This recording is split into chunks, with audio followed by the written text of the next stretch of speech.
તો ડભોઈમાં ભાજપના ધારાસભ્ય પર ટપલી દાવ. ભાજપના ધારાસભ્ય શૈલેષ મહેતા પર ટપલી દાવ. સરકારી કચેરીની બહાર શૈલેષ મહેતાનો ઘેરાવ કરવામાં આવ્યો છે.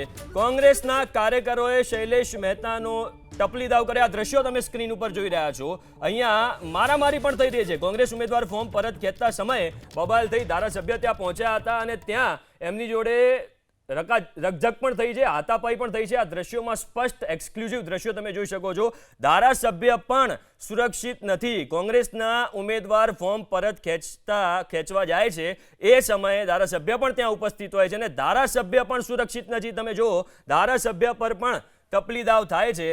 સરકારી કચેરી છે એની બહાર આ સ્થિતિ છે. કોંગ્રેસના કાર્યકરો સામે આવી ગયા ખેસ પહેરીને. તમે જોઈ શકો છો જે છે ભાજપના ધારાસભ્ય છે શૈલેષભાઈ મહેતા, એમની ઉપર ટપલી દાવ કરવામાં આવ્યો છે.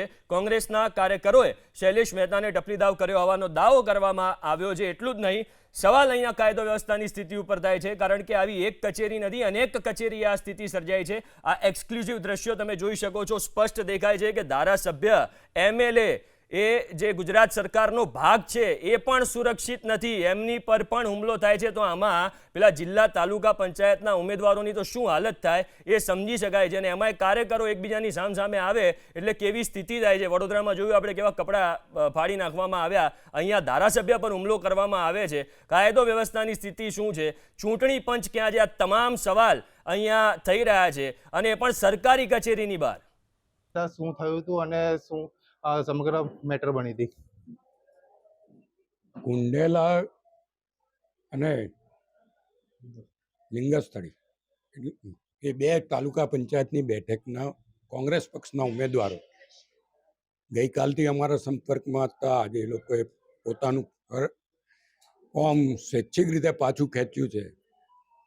કોંગ્રેસને ઝટકો લાગ્યો એટલે એમણે આ ઉમેદવારો પર હુમલો કરવાનો પ્રયત્ન કર્યો, એમને રોકવાનો પ્રયત્ન કર્યો અને એના કારણે ભાજપ અને કોંગ્રેસના કાર્યકરોમાં ઘર્ષણ પણ થયું. જ્યારે ઉમેદવારો સ્વૈચ્છિક રીતે પાછું ખેંચતા હોય એ લોકોએ બળજબરીથી ભાજપના કાર્યકરોના ફોર્મ ભરાવ્યા હતા. હવે કાર્યકરો પરત ફરી. હવે એમને પછી પેટમાં દુખવું ના જોઈએ કે ભાઈ આ બધા ભાજપના જ કાર્યકરો છે અને ભાજપ જોડે વર્ષોથી સંકળાયેલા હોય. નગરપાલિકામાં વોર્ડ નંબર 9માં પણ વિજય રબારીને એ લોકો બરમાઈ લઈ ગયા હતા, એ પણ પરત આવી ગયા અને એમણે પરત ખેંચી લીધું. એટલે વોર્ડ નંબર 9માં ઓબીસી સીટ પરેશભાઈ રબારી અમારા બિનહરીફ જાહેર થયા છે. કુંડેલાની સીટ પરથી સુરેશભાઈ રાઠોડિયા હવે બિનહરીફ જાહેર થશે અને લિંગસ્થળી સીટ પરથી રાજેન્દ્ર પટેલ રાજુભાઈ એ પણ બિનહરીફ જાહેર થશે. કારણ કે કુંડેલામાં તો આમ આદમી પાર્ટી અને કોંગ્રેસ બંને ઉમેદવારોએ આજે ફોર્મ પરત ખેંચ્યું છે. એના માટે એ લોકોને થોડીક તકલીફ થઈ, પણ એમણે કાયદો હાથમાં લેવાની જે કોશિશ કરી એ ભારતીય જનતા પક્ષ ચલાવી નહીં લે. અમારે જે કહેવાનું છે અમારા મોવડીઓને કહી દીધું છે અને જે સૂચના આપવાની છે મોવડી મંડળ આપશે. વાત કરીએ તો આપની પણ તાલુકા પ્રમુખ દ્વારા ફેટ પકડવામાં આવી, ઝપાઝપી કરવામાં આવી, શું કહેશો? ના, કોઈએ ફેટ નથી પકડી. એ ઉમેદવાર પર એટેક કરવા ગયા હતા અને હું ઉમેદવારને છોડાવીને અમે લોકો અંદર લઈ ગયા હતા. સમગ્ર જે ઘટના બની, હજી પણ કેટલા ઉમેદવારો શક્યતા છે કે જે કોંગ્રેસના પરત ફોર્મ ખેંચી શકે એવી કોઈ સંભાવના ખરી? બધા સંપર્કમાં છે. ડભોઈ તાલુકા સાથે વડોદરા તાલુકામાં પણ અત્યારે પ્રક્રિયાઓ ચાલી રહી છે અને વડોદરામાં પણ અપક્ષ ઉમેદવારોએ કેટલાક પાછા ખેંચ્યા છે અને ભારતીય જનતા પક્ષને ટેકો જાહેર કર્યો છે.